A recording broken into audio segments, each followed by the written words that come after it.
How old is she? 43.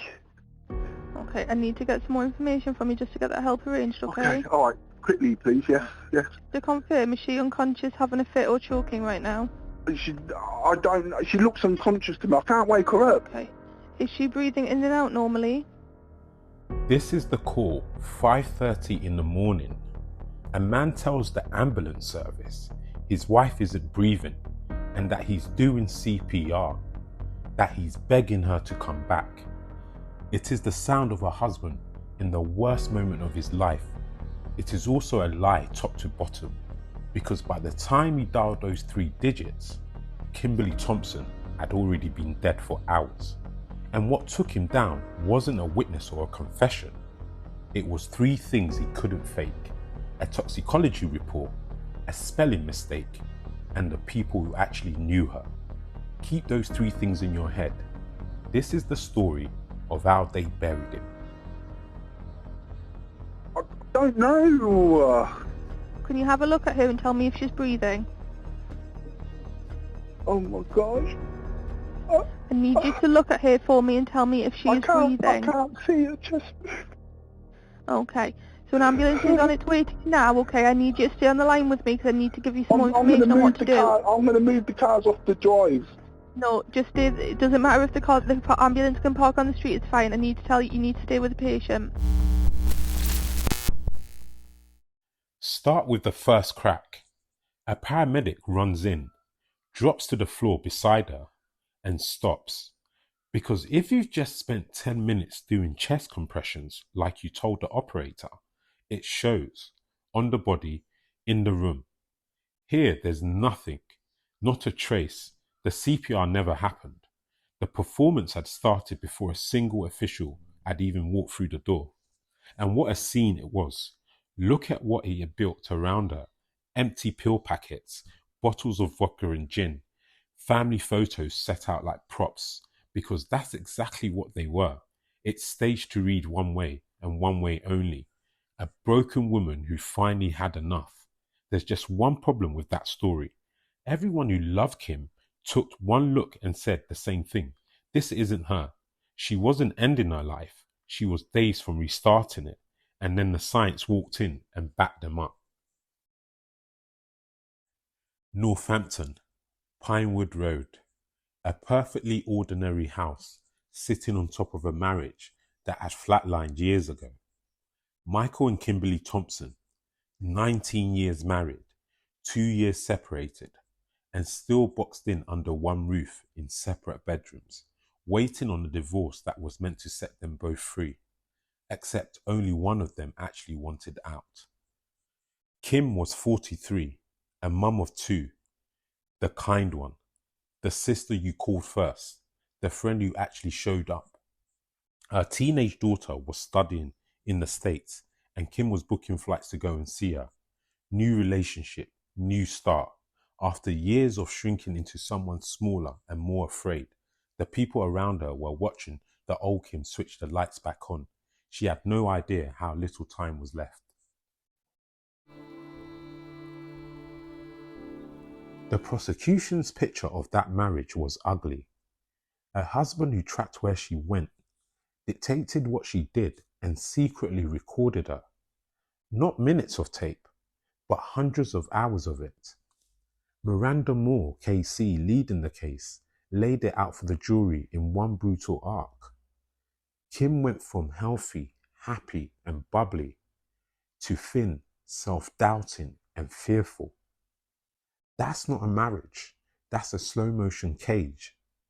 And you don't have to take the prosecution's word for the surveillance. Kim saw it herself. In a voice note to a friend, she works out in real time why her husband's phone is sitting in her car. Well, how has his phone got in my car? Yeah, but when has he been in my car? Your dad would pick me up for my lessons. Yeah, but he wouldn't have not had his phone since anything, huh? His phone in her car.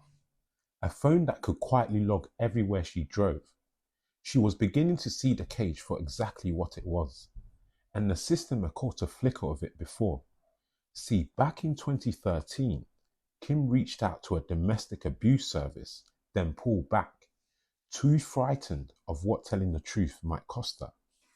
It would take another 12 years and her death for the full picture to reach a courtroom.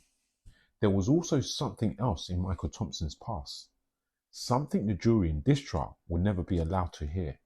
We'll come to it, because how the law handled that is one of the most important parts of this entire story. By the summer of 2025, 2 clocks were ticking on Michael Thompson. His wife was leaving and she was going for his money. He'd offered around £40,000. She came back wanting 60. On the 1st of August, that number landed on him. A consent order emailed to the solicitors, forwarded straight to his inbox. 8 days later, she was dead. The prosecution's point was blunt. This is what it cost her to ask. And we know exactly how that felt from the inside, because Kim was recording it in her own voice for a friend.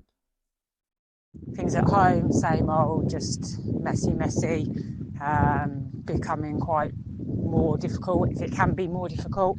And I have decided that I'm going to a solicitor's and I'm telling the solicitor I want 60,000. I've decided to go up from the 40. Sounds maybe someone might say it's not worth it, like just for another 20 grand, but it actually is worth it. It's like when I sit there and think about £40,000, it's nothing. And I'm really, so and it doesn't change anything. I'm moving out when I'm moving out. Nothing's going to change there. Things are about to just get really messy.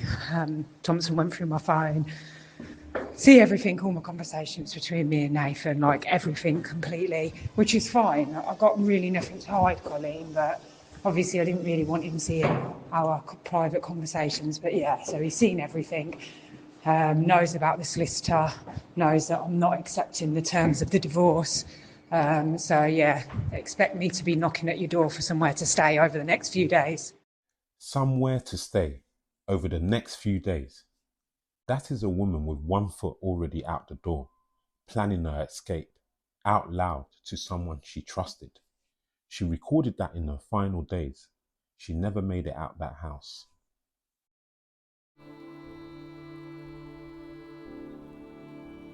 Sometime between midnight and 3:30 on Saturday the 9th of August, Michael Thompson walked into his wife's bedroom. What the jury found happened in there is as dark as it gets. He raped her and he suffocated her. We'll spare her the rest, because this story was never really about how Kim died. It's about what he did next. That's where he thought he was clever. And that's exactly where he got caught. Because he didn't call for help, not for hours. Instead, he went to work. He staged the room, the packets, the bottles, the photographs. He built a suicide out of props, and then he picked up her phone. That one move, reaching for her phone, is what turned a murder into a case he was always going to lose.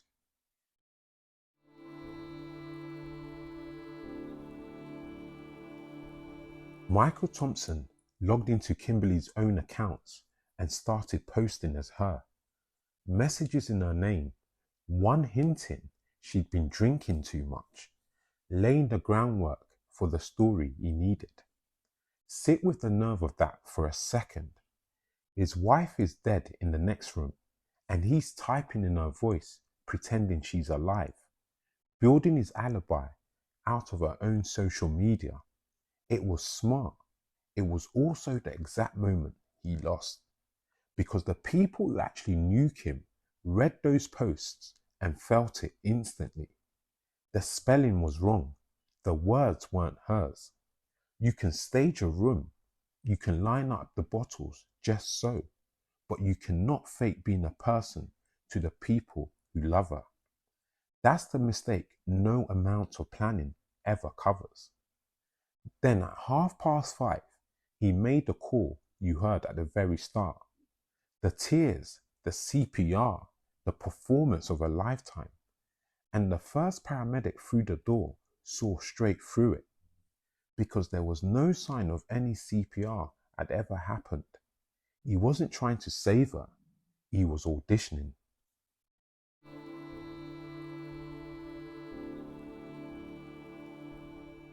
Here's the thing about a staged suicide. For about a day, it works. A distraught husband, a room full of pills and booze, the story tells itself. But two things refuse to play along. First, her family, who told police flat out Kim was making plans, not ending them, and then told them everything about the abuse. And second, the one thing Michael Thompson had absolutely no control over, the post-mortem. Remember the scene he built? It screamed overdose. A woman who'd been drinking heavily and swallowed a fistful of pills. So they tested her body. No alcohol. None. Only trace levels of caffeine, paracetamol, and codeine. Nothing there that could kill her. The room said one thing. Her bloodstream said another. And her bloodstream was the one piece of evidence he couldn't break into and rearrange. The toxicology report, that's the first of the three. 3 days later, on the 12th of August, this stopped being a suicide and became a murder investigation. They arrested him, and in the interview room, under caution, Michael Thompson said one line that tells you everything about how he saw all of this. Like I say, we spoke about this earlier, what CCB was. I mean, I don't know how recording someone is controlling someone. Like I said, it was a record of what's been said. I mean, all these allegations of rape and physical violence, not once has that been mentioned on there. So, in a way, you may look at it as a bad thing, but it's a good thing because it proves whatever she's told people, that is not the case. That's not true, because in all of those recordings, like you say, if she doesn't know she's being recorded, then, you know, she would have said, oh, why did you rape me? Why did you hit me? And like I said to you numerous times, it never happened. It never took place. There's been no history of violence. There's been no rape. Even when she says, like, even when we have the occasional sex, yeah, we did have occasional sex. That's all it was. I have not raped Kimberley. I have never raped Kimberley. In relation to what you say, suffocation, I did not suffocate her. I did not smother her, another word that you use. When I came into that room, she was face down. I said that from the very first interview that you've given me. I haven't deferred from that. I haven't changed that in any bit or any way whatsoever. It appears from what the pathologist has said, it's gone from no apparent cause of death to suffocation, which, well, looks exactly how what has happened. Well, to me, it looks exactly how what's happened. Okay, so how do you explain the death of a healthy woman who's not taken any significant amounts of drug or alcohol, who's been suffocated, and the only person in the house with her was you, and you say the last contact was you having sex with her? Okay. I mean, do people not just die? Do people not does that not happen? I don't know. I guess it does. Do people suffocate in their sleep? Do people die in their sleep? Well, I think that the pathologist thinks not. Okay. Okay. Yeah, he thought that there was no cause of death, and then 5 weeks later he says it's suffocation. So I'm going to take that with a big pinch of salt, respectfully. So have you murdered Kimberley? Again, I think you've answered that question already. You were asking it in different ways now, I believe. Well, this is the last one. Why have you murdered her? Okay. Okay. Do people not just die? A healthy 43-year-old woman gone overnight for no reason at all. On the one night he happened to be in her room. He genuinely thought that might fly. But by now, all three had landed. The toxicology, the spelling mistake her friends caught, and the people who loved her and refused to buy the lie. Everything after this was just a trial catching up to what the evidence already knew.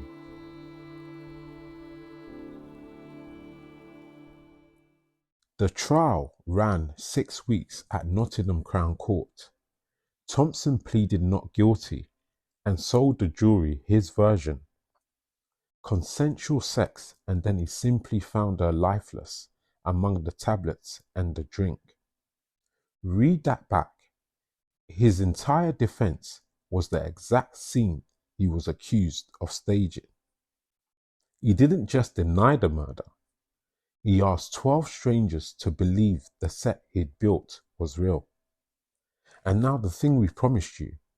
Before this trial even began, prosecutors wanted to tell the jury about the death years earlier of a previous partner of Thompson's, a death a coroner had ruled accidental.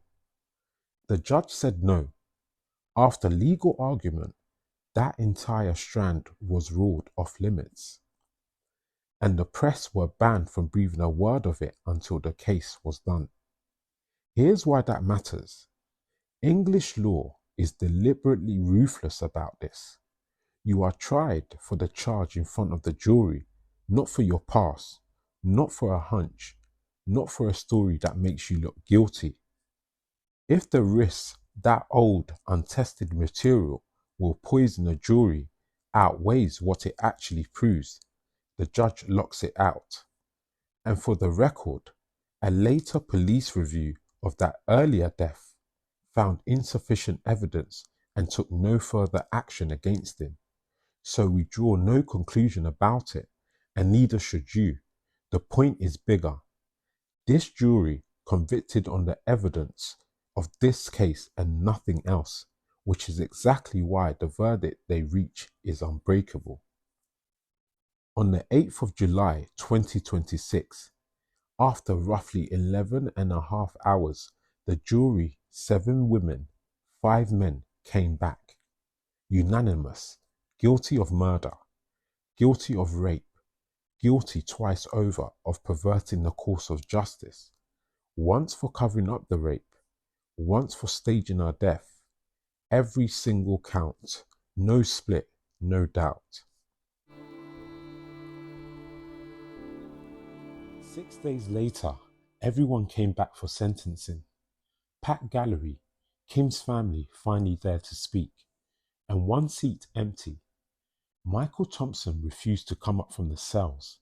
Voluntarily absent, his own barrister had to tell the court. He raped her, murdered her, and typed as her corpse, but he couldn't sit in a room and listen to what he'd done. Her daughter, Athena, spoke from the United States over a video link. 18 years old, she said she refused to let her mum be remembered as just a victim, that she was the most loving person she had ever known. She said the day her father killed her mother, he killed a part of her too. Her sisters called it a life sentence of grief, and the man all of it was aimed at wasn't even in the room to hear a word. Judge Nirmal Shant, KC, sentenced an empty dock. She told him he had shown no remorse, that he had spent the trial shaking his head and muttering his dissent, and that hiding from the family now was the ultimate act of cowardice and contempt. Then she promised him something.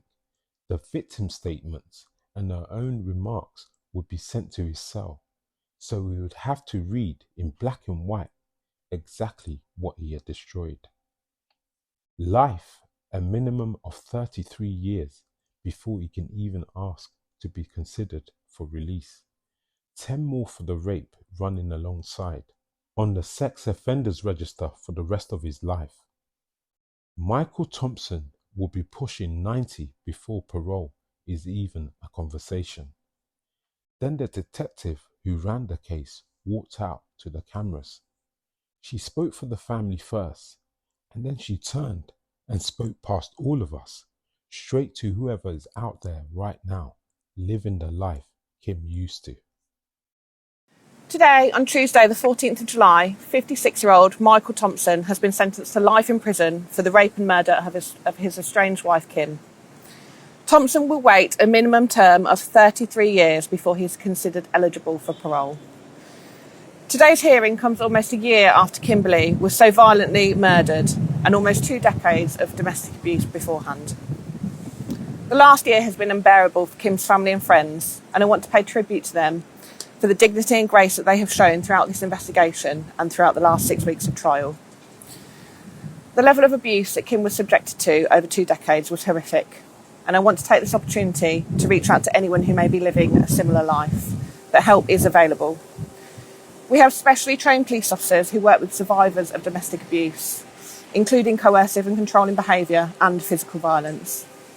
There are other organisations that will also offer support and practical help if you do not want to speak to the police. My plea to anyone who finds himself in a similar situation is to please ask for help. No one will judge you, and we can help you take those first steps to becoming safe again. Thank you.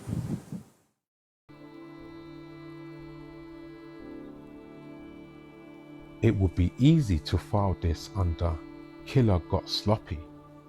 Don't. Look at what actually took him down.